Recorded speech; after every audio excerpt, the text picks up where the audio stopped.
के साथ इस बात को कह रही हूँ कि पिछले एक हफ्ते में एक ट्वीट वायरल करके मुझे कहा जा रहा है कि तुम आसिम मुनीर की रखेल हो। एक मजहब की तरफ जाना, एक दीन अपनाना एक बहुत ही खूबसूरत और पर्सनल प्रोसेस है। उसको इस तरह से टेररिज्म या तो लव जिहाद के नाम से, या जिस तरह मौलाना उमर गौतम को अरेस्ट किया है उस तरह से एक मलाइन किया जा रहा है और टेररिज्म की तरह से पेश किया जा रहा है। मैं चाह रहा था कि इस चीज़ को चैलेंज किया जाए। जो मैंने देखा ट्विटर पे वो ये था कि आपको बहुत ही भयंकर तरीके से, ख़तरनाक तरीके से आपको ट्रोल किया गया, गाली गलौज भी की गई। आदित्य मेनन के नाम से पिछले 19 साल से एक मुसलमान होते हुए एक हिंदू साउंडिंग नेम के साथ आप जी रहे हैं। तो कई लोगों ने कहा कि ये तो धोखा है। ना बदलने के पीछे एक ही सबसे मेन रीज़न है कि नाम मेरे वालिदैन ने मुझे दिया है। इस्लाम कबूल करने के वाकयात हम आए दिन सुनते रहते हैं, पर जब कोई मीडिया से ताल्लुक रखने वाला व्यक्ति दीन इस्लाम को कबूल करता है तो उसका बहुत ही मेजर इम्पैक्ट होता है पूरी दुनिया पर। सो लोग जो है ना, दुश्मन से ज़्यादा गद्दार से नफरत करते हैं। ये एक ऐसी वीडियो है जो बहुत ही ज़बरदस्त है और बहुत ही शानदार और जानदार वीडियो ये होने वाली है। इस वीडियो पर हम रिएक्शन देने वाले हैं। इस वीडियो का टाइटल है इन हिंदू पत्रकार ने इस्लाम क्यों कबूल किया, और इस पे ऑलरेडी निधि शर्मा जो है रिएक्ट कर चुकी हैं। तो हम साथ में उनका रिएक्ट भी देखेंगे और हम ये भी जानने की कोशिश करेंगे कि किस तरह से इस पत्रकार ने इस्लाम को कबूल किया, क्या चीज़ इस्लाम की इनको सबसे ज़्यादा अच्छी लगी जिसकी वजह से इन्होंने इस्लाम को कबूल किया। तो हे हाय हेलो अस्सलाम वालेकुम, मैं ज़ुबैर अली रिएक्शन वाला लड़का आपकी खिदमत में फिर से हाजिर हूँ एक खूबसूरत वीडियो के साथ। तो अगर आप मेरे चैनल पर पहली बार आए हैं तो प्लीज़ चैनल को सब्सक्राइब करना बिल्कुल ना भूलें, और इस तरह की और इन्फॉर्मेटिव वीडियो पाने के लिए बेल आइकन को प्रेस कर लें। तो चलिए देर ना करते हुए और इंतज़ार ना करवाते हुए हम वीडियो को शुरू करते हैं। मेरा ख्याल है दुश्मन से ज़्यादा लोग गद्दार से नफरत करते हैं। उनकी नज़र में शायद मैं गद्दार हूँ। एक एंकर है हमारे ही क्यूबिकल के आसपास आके जोर से चीखा करती थी कि अगर लोग प्राउड मुस्लिम हो सकते तो हम प्राउड हिंदू क्यों नहीं हो सकते। एक दिन में कम से कम 100, 200, 500 बार मुझसे कहा जाता है गो टू पाकिस्तान। एक दिन में मुझसे कम से कम दर्जनों बार ये कहा जाता है, मुझे बेगम कहा जाता है, मुझे खातून कहा जाता है। मैं यहाँ पहली बार बहुत दुख के साथ इस बात को कह रही हूँ कि पिछले एक हफ्ते में एक ट्वीट वायरल करके मुझे कहा जा रहा है कि तुम आसिम मुनीर की रखेल हो। एक मजहब की तरफ जाना, एक दीन अपनाना एक बहुत ही खूबसूरत और पर्सनल प्रोसेस है। उसको इस तरह से टेररिज्म या तो लव जिहाद के नाम से, या जिस तरह मौलाना उमर गौतम को अरेस्ट किया है उस तरह से एक मलाइन किया जा रहा है और टेररिज्म की तरह से पेश किया जा रहा है। मैं चाह रहा था कि इस चीज़ को चैलेंज किया जाए। जो मैंने देखा ट्विटर पे वो ये था कि आपको बहुत ही भयंकर तरीके से, ख़तरनाक तरीके से आपको ट्रोल किया गया, गाली गलौज भी की गई। आदित्य मेनन के नाम से पिछले 19 साल से एक मुसलमान होते हुए एक हिंदू साउंडिंग नेम के साथ आप जी रहे हैं। तो कई लोगों ने कहा कि ये तो धोखा है। ना बदलने के पीछे एक ही सबसे मेन रीज़न है कि नाम मेरे वालिदैन ने मुझे दिया है। इस्लाम कबूल करने के वाकयात हम आए दिन सुनते रहते हैं, पर जब कोई मीडिया से ताल्लुक रखने वाला व्यक्ति दीन इस्लाम को कबूल करता है तो उसका बहुत ही मेजर इम्पैक्ट होता है पूरी दुनिया पर। ऐसे ही एक आदित्य मेनन नाम के पत्रकार साहिब हैं जिनका वाकया हम सुनने जा रहे हैं कि उन्होंने क्यों एक्सेप्ट किया इस्लामिक वे ऑफ लिविंग। उनको बहुत बहुत मुबारकबाद देते हुए सलाम नमस्ते करते हैं। हाय हेलो नमस्ते जी, सत श्री अकाल, अस्सलाम वालेकुम।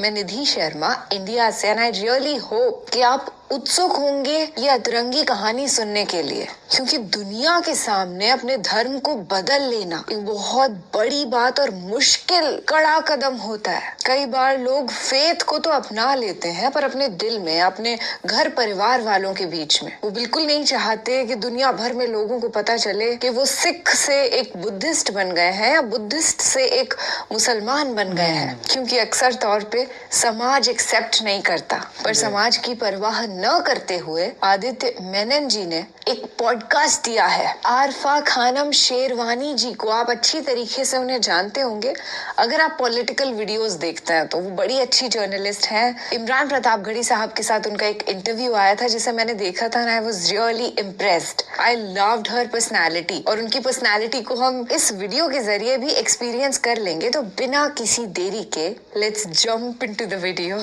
नॉन मुस्लिम नाम होना और एक हिंदू डोमिनेंट कास्ट नाम होने के साथ प्रिविलेजेस आते हैं।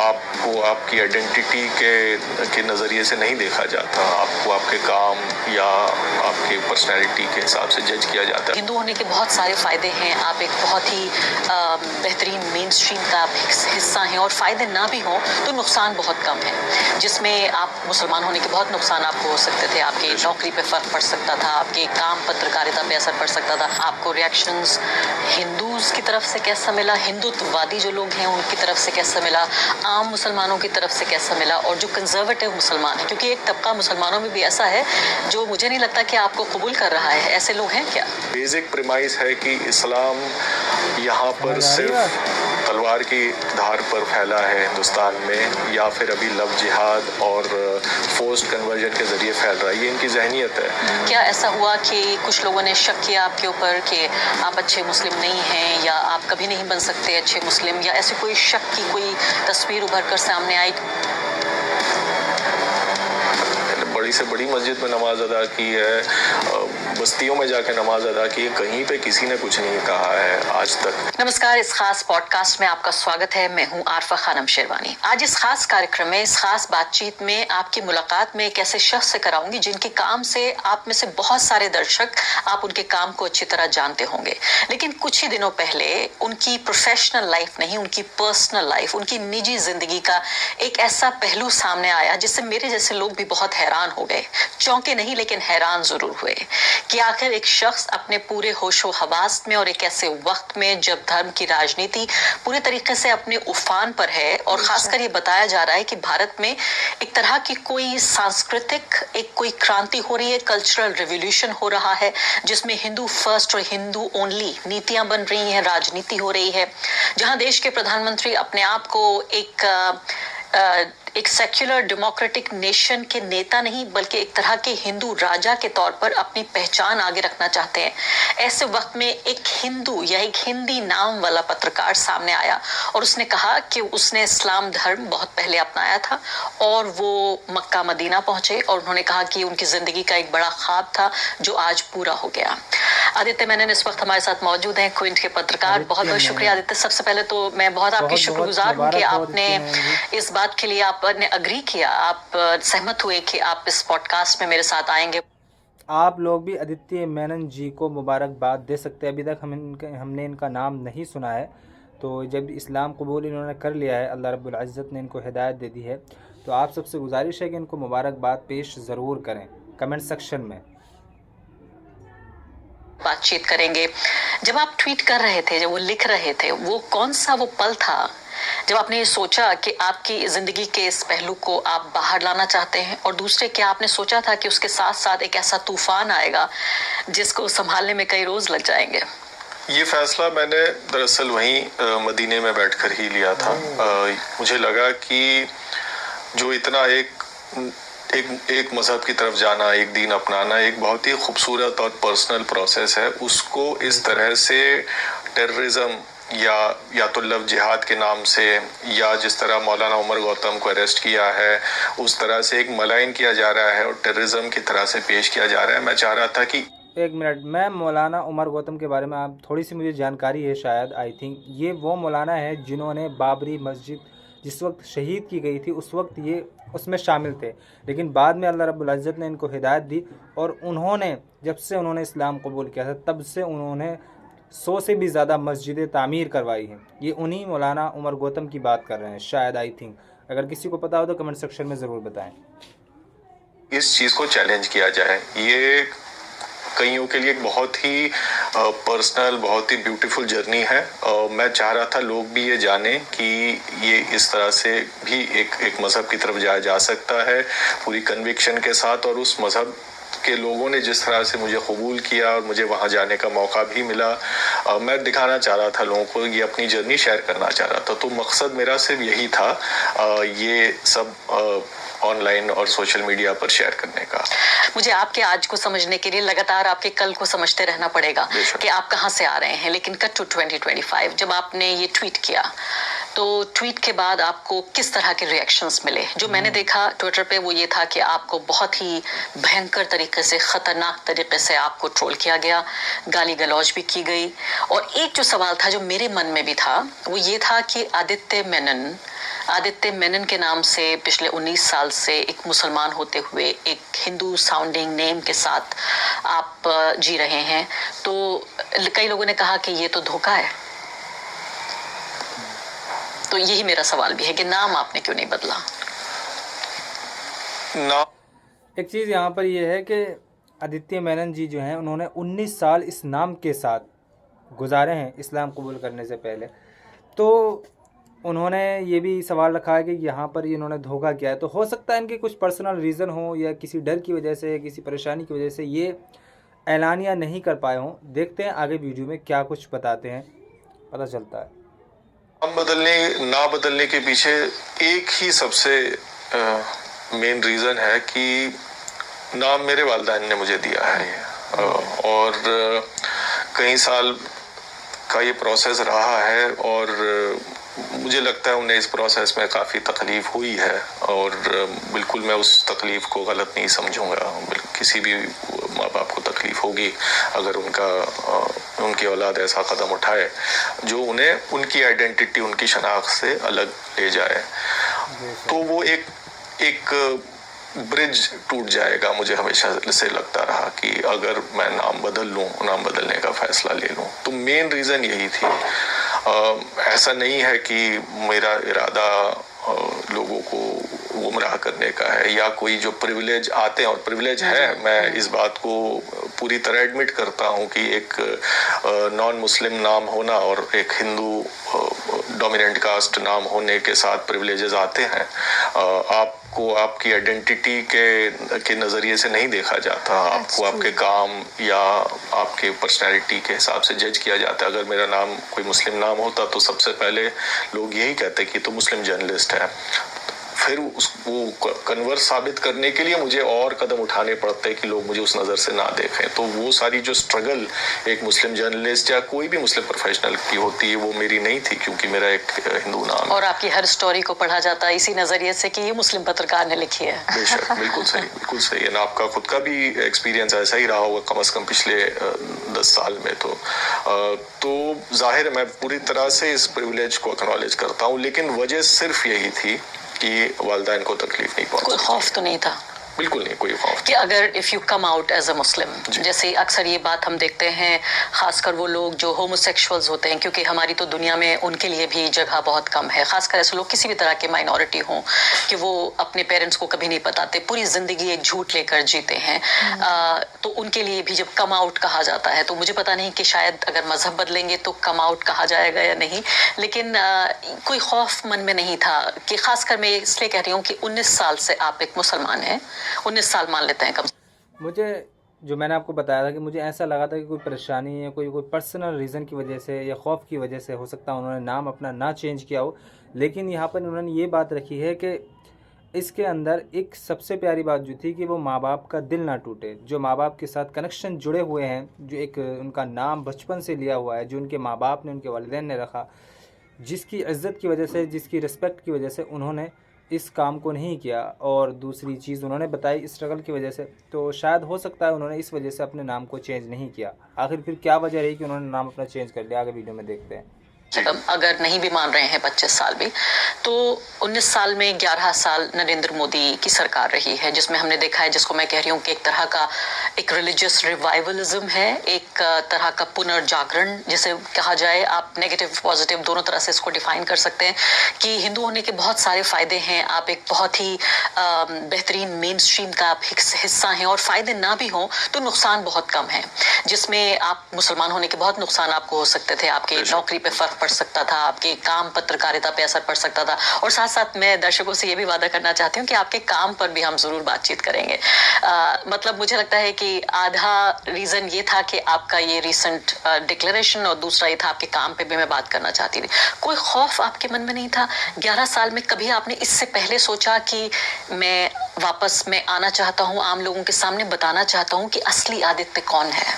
नहीं, खौफ तो बिल्कुल भी नहीं था, बल्कि अगर ये जो पिछले 11 साल के हालात ना हुए होते तो शायद मैं और लो प्रोफाइल रखता चीज़ों को, ताकि एक नॉर्मल इंसान की ज़िंदगी जी जा सके जिसमें इस किस्म की टेंशन हो। बट चूंकि ये 11 साल से ये हालात पैदा हुए, मैं आउट ऑफ गिल्ट की मेरा जो प्रिविलेज है अपने नाम का, उसको ओवरकम करने के लिए मैं ज़्यादा पब्लिकली पोजीशंस मैंने लिए हैं। काम का भी पूरा तवज्जो इसी तरफ रखा है कि जो भी एक ये मेजॉरिटेरियन असॉल्ट चल रहा है उसके हम खिलाफ ही खड़े रहें, कि ये भी नहीं कि हम ब्रेक ले लें किसी चीज़ से इस पूरे काम से, कि ये ना हो कि मुझे जिस मजहब ने और जिन लोगों ने इतनी इज्जत दी है और जिस मजहब में मैं आया हूँ, कहीं वो ना लगे कि ये आदमी कम पड़ गया अपने काम में या अपने इस लड़ाई में जो ये मेजॉरिटेरियन फोर्सेस हमारे खिलाफ कर रहे हैं। तो मेरा हमेशा से ये एक था कि गिल्ट था मेरा अपने प्रिविलेज को लेकर, जिस वजह से तमाम कदम उठाए हैं। पब्लिकली मैंने कई मरतबा अपने रिलीजियोसिटी के बारे में भी कहा है। वायर में भी एक स्टोरी आई थी जिसमें मेरा जिक्र था। सीए प्रोटेस्ट के दौरान भी मैंने लिखा था कि मैं I will die a Muslim even though I was not born one. तो कई मरतबा मैंने कहा है, हल्के तौर पे आपने उस बात को हल्के तौर पे कहा। नाम मैंने नहीं चेंज किया, नाम नहीं आपने चेंज किया था। लेकिन हम उस सवाल पे वापस लौटते हैं कि आपको रिएक्शंस किस तरह का मिला? आपको रिएक्शंस हिंदूज की तरफ से कैसा मिला, हिंदुत्ववादी जो लोग हैं उनकी तरफ से कैसा मिला, आम मुसलमानों की तरफ से कैसा मिला, और जो कंजर्वेटिव मुसलमान है, क्योंकि एक तबका मुसलमानों में भी ऐसा है जो मुझे नहीं लगता कि आपको कबूल कर रहा है, ऐसे लोग हैं क्या? नहीं, ऐसा मेरा तो तजुर्बा नहीं है, बल्कि जितने ज़्यादा जो रिलीजियस मुस्लिम्स हैं वो तो काफ़ी they been more than welcoming. ख़ास तौर पर जब कोई मुसलमान होता है तो मुझे नहीं लगता, मेरा ऐसा आइडिया है, आई थिंक में, कि कोई भी मुसलमान जो इस्लाम में दाखिल होता उसको ना कबूल करे या उसका वेलकम ना करे या उसका स्वागत ना करे। बड़ी खुशी और खुर्रम होकर, बड़े खुश मिजाजी के साथ, बड़े एतमाद और पुरखुलूस होकर उनका वेलकम किया जाता है जो भी शख्स इस्लाम के अंदर दाखिल होता है। तो मुझे नहीं लगता, आई थिंक, किसी ने इनको ट्रोल किया हो। आगे वीडियो के अंदर हम देखते हैं कि किस तरह की बातें बताते हैं। पे जो खुद दीनी दावत का काम करते हैं वो तो जाहिर है they appreciated this step a lot. तो in terms of getting acceptability within community मुझे आज तक कभी, बल्कि मुझे तो लगता है अपने अमाल और मेरी हैसियत से ज़्यादा मुझे इज्जत दी गई है जिसका मैं हकदार नहीं हूँ। जो रिएक्शन दूसरी तरफ से आया हिंदुत्ववादियों की तरफ से, द स्केल ऑफ हेट मुझे थोड़ा सा आई वॉज टेकन अबैक। मुझे लगा नहीं था कि, मुझे पता था कि उनके जो ट्रोल आर्मी है वो तो पीछे लगेगी, पर उनके जो ऑर्गेनाइज्ड इन्फ्लुएंसर्स हैं जिनकी बड़ी बड़ी फॉलोइंग है वो बारी बारी मेरे पीछे पड़ेंगे। मिस्टर सिन्हा हो गए, फिर दिलीप मंडल साहब जो अब सरकार में एडवाइजर है, उन्हें क्या ज़रूरत है एक आदमी के पर्सनल रिलीजियस लाइफ पे कमेंट करने की। उन्होंने एक ही नहीं 3-4 बार कमेंट किया, नीच तक कहा मुझे, जो उनकी जहनियत दर्शाता है।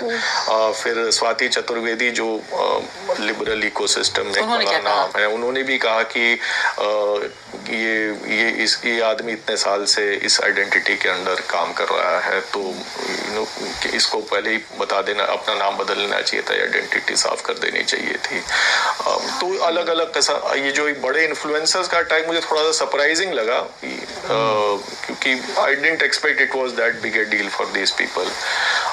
पर जो स्केल ऑफ अटैक काफ़ी ज़्यादा था, थ्रेट्स भी काफ़ी आए ऑनलाइन, और हेट तो खैर बहुत ज़्यादा था। मुझे समझ में आया कि मेरा ख्याल है दुश्मन से ज़्यादा लोग गद्दार से नफरत करते हैं, तो इनकी नज़र में शायद मैं गद्दार हूँ। तो जो हेट की वजह है वो ये है, और इनके जो एक बेसिक प्रीमाइस है कि इस्लाम यहाँ पर सिर्फ तलवार की धार पर फैला है हिंदुस्तान में, या फिर अभी लव जिहाद और पोस्ट कन्वर्जन के ज़रिए फैल रहा है, ये इनकी जहनीत है। तो एक Hindu from A privilege background, ये सबसे बड़ी मिसअंडरस्टैंडिंग है कि इस्लाम तलवार के दम पर फैला है, जबकि ऐसा नहीं है। इस्लाम हमेशा से फैला है अखलाक पर, मोहब्बत पर, इक्वालिटी पर, रिस्पेक्ट पर।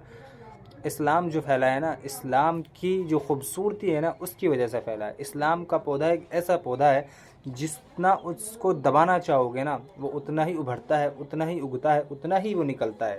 तो इस्लाम कभी तलवार के दम पर नहीं, बल्कि अखलाक के दम पर, इक्वालिटी के दम पर और रिस्पेक्ट के दम पर। ये ऐसे पॉइंट्स हैं जिनकी वजह से गैर मुस्लिम लोग भी इस तरफ खींचे चले आते हैं।